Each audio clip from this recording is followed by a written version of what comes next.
का आलम देखिए, हाय रे जातिवादी व्यवस्था कि जब राजा को भी खाना दिया जाता था, इनके बावर्ची लोग जो हैं या उनके प्रशासन में जो भी तथाकथित जो अपने आप को सामाजिक भूमिका में ऊंचा मानते हैं, उनको भी वो भी भेदभाव से नहीं बच पाए, उनके साथ भी भेदभाव होता था। उन्होंने अपने मन में सौगंध ली कि मुझे इसके लिए कुछ करना है। भीमराव की प्रतिभा को देखकर उन्होंने दया करी और साहू जी महाराज ने भीमराव को छात्रवृत्ति दी और आगे पढ़ना शुरू किया। धीरे धीरे भीमराव पढ़ने लग गए। बम्बई महाराष्ट्र से स्नातक की डिग्री आगे हासिल करी। स्नातक की डिग्री हासिल करने के लिए जुनून इतना पढ़ाई का कि अपने समाज के लिए कुछ करना है, लेकिन खाली स्नातक की डिग्री से कुछ होने वाला नहीं था। इसलिए उन्होंने तय किया कि मैं आगे और पढ़ूंगा, लेकिन आगे और पढ़ने के लिए पैसे, और क्योंकि आगे की पढ़ाई भारत में उपलब्ध नहीं थी, और जब भारत में पढ़ना इतना मुश्किल था तो विदेश जाके कैसे पढ़े, कहाँ से इतना धन आए। लेकिन उनको क्योंकि इतना जुनून था, कुछ भी करके वो अपनी पढ़ाई को जारी रखना चाहते थे। फिर उनके दोस्त ने उनको सुझाव दिया कि बड़ौदा के महाराज के पास जाएं। अगर महाराज को दया आ गई तो आपको स्कॉलरशिप देंगे और आप अपनी आगे की पढ़ाई जारी कर सकते हैं, क्योंकि बीए के बाद उन्हें बैरिस्टर की डिग्री लेनी है। महाराजा के पास गए, अपनी कथा सुनाई। महाराजा ने बोला ठीक है, मैं तुम्हें छात्रवृत्ति देने के लिए तो तैयार हूँ, लेकिन शर्त मेरी ये रहेगी कि छात्रवृत्ति आप जब अपनी बैरिस्टर की पढ़ाई करके वापस आएंगे तो मेरे राज्य में 10 साल तक अपनी सेवाएं देनी पड़ेंगी। भीमराव ने बड़ी ही सहजता से स्वीकार कर लिया, क्योंकि उनके पास कोई रास्ता नहीं था। छात्रवृत्ति लेके भीमराव 7 समुद्र पार गए और पढ़ने के लिए गए। वहां उन्होंने बैरिस्टर की डिग्री हासिल कर ली। पढ़ाई खत्म हो गई, छात्रवृत्ति भी रुक गई। वो आगे और भी पढ़ना चाहते थे, पर मजबूरन उनको भारत वापस लौटना पड़ा। तयशुदा जो उन्होंने महाराजा बड़ौदा से तय किया था, महाराजा बड़ौदा से तय अनुसार, अपनी शर्तों के अनुसार वो बड़ौदा के लिए कूच कर गए। अब जातिवादी व्यवस्था देखिए। बड़ौदा जाने के बाद, क्योंकि भीमराव पढ़े लिख गए थे, तो वो टाई और सूट बूट पहनते थे, क्योंकि उनका मानता था कि अगर हमारा समाज शिक्षित होगा, अच्छे कपड़े पहनेगा, साफ सुथरा रहेगा, तो अपनी एक छवि बना पाएगा। तो वो हमेशा अच्छे कपड़े पहनते थे, तो लोग उनको देख के अंदाजा लगाते थे कि शायद ये किसी बड़ी जाति के आदमी हैं। लेकिन जब उनसे कोई पूछता था कि आप कौन है, तो वो बताते कि मैं महार। महार मतलब जिसको आज हम लोग बोलते हैं चमार। तो सुनते ही कोई भी उनको जो है अपने घर में, मकान में उनको कमरा देने के लिए राजी नहीं था। रात हो गई, बहुत देर हो गई, कोई कमरा नहीं मिला। मजबूरन क्या करें, वो एक पारसी समुदाय में गए और वहाँ उन्होंने अपने आप को बताया झूठ कह के कि मैं पारसी हूँ, मुझे रहने के लिए, रात गुजारने के लिए कमरा दिया जाए। पारसी जानकर उनको कमरा दे दिया गया। लेकिन सुबह जब पारसियों को पता लग गया ये पारसी नहीं है तो महार है, उनको धक्के मार के उस सराय से बाहर निकाल दिया गया। सुबह होने के बाद वो महाराजा बड़ौदा के पास गए।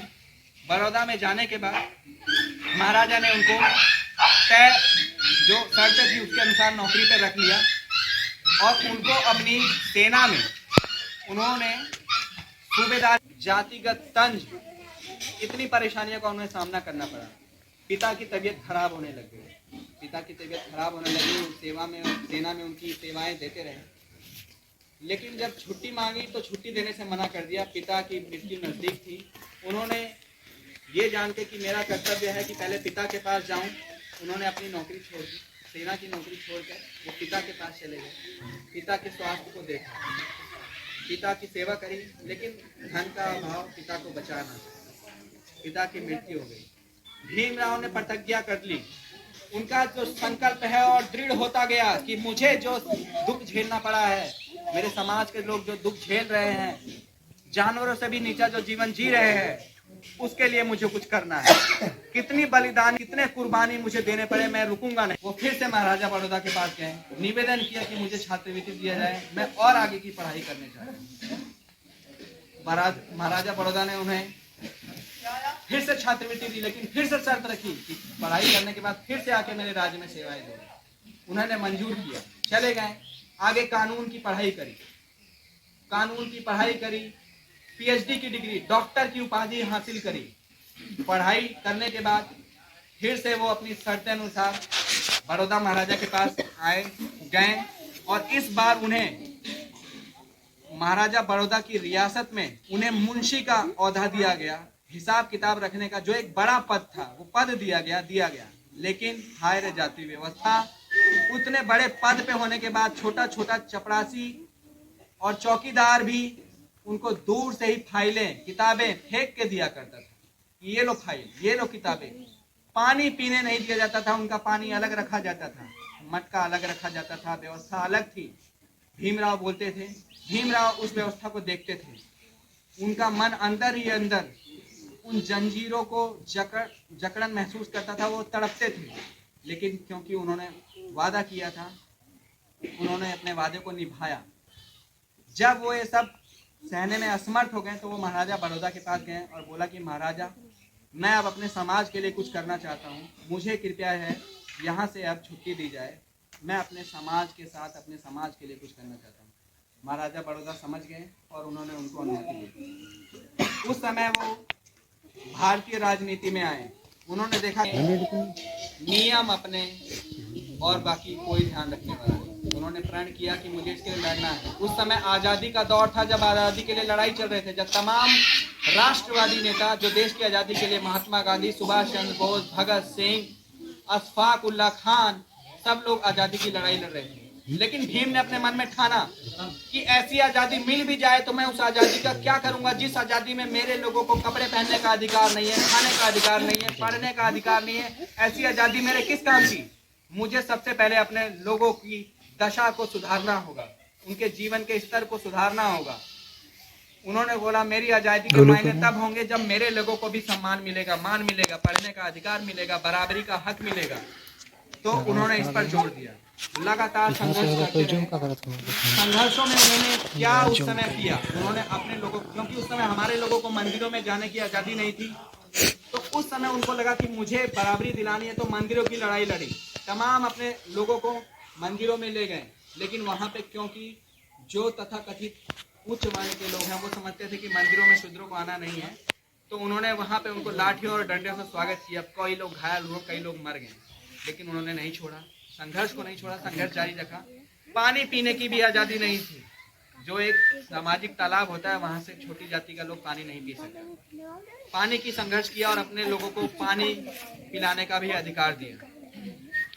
देश आज़ादी की ओर बढ़ता रहा, लेकिन साथ ही वो सभाएं करते रहे और अपने लोगों को जागरूक करते रहे कि असली आज़ादी तब होगी जब हमारा जीवन का स्तर अच्छा होगा। ऐसी आज़ादी किस काम की जो सिर्फ कुछ लोगों के लिए है, और बहुजन संख्या जो है वो बेकार है, उसको कोई पूछने वाला नहीं है, गरीबी में जी रही है, भूखमरी में जी रही है, जिनकी कोई सुध लेने वाला नहीं है। उन्होंने निर्णय किया कि मैं अपने इस बहुजन समाज की दशा को सुधारने के लिए संघर्ष जारी रखूंगा। उनको बदनाम किया गया, उनके ऊपर तरह तरह के आरोप लगाए गए कि तुम आज़ादी के लिए नहीं लड़ रहे हो, तुम तो कुछ और ही राजनीति कर रहे हो। लेकिन उन्होंने कहा मेरे लिए असली आज़ादी तब होगी जब मैं अपने लोगों के जीवन को स्तर को सुधारने के लिए काम करूंगा। उनके 4 पुत्र थे, क्योंकि उनके पास धन नहीं था। धीरे धीरे करके पहले उनका एक पुत्र मर गया, दवाई के अभाव में बीमार पड़ गया, वो अपनी जब शिक्षा करते रहे तभी। दूसरा पुत्र मर गया, तीसरा पुत्र मर गया क्योंकि पैसे नहीं थे, लेकिन उन्होंने परवाह नहीं करी। मेरे लाखों और करोड़ों जो पुत्र हैं, जो ये लोग हैं, ये मर रहे हैं, मेरे अपने पुत्र मर गए तो क्या हुआ, लेकिन इस समाज को जब तक इनके जीवन को सुधार नहीं लूंगा मैं रुकूंगा नहीं। उन्होंने अपना संघर्ष जारी रखा और इतनी पढ़ाई करी कि उनके जितना पढ़ा लिखा उस समय कोई पूरे भारतवर्ष में नहीं था। सबसे ज्यादा पढ़े लिखे इंसान बने और अभी तक भी वो हमारे भारत के सबसे पढ़े लिखे, सबसे ज्यादा डिग्री हासिल करने वाले इंसान हैं, डॉक्टर भीमराव अंबेडकर। धीरे धीरे देश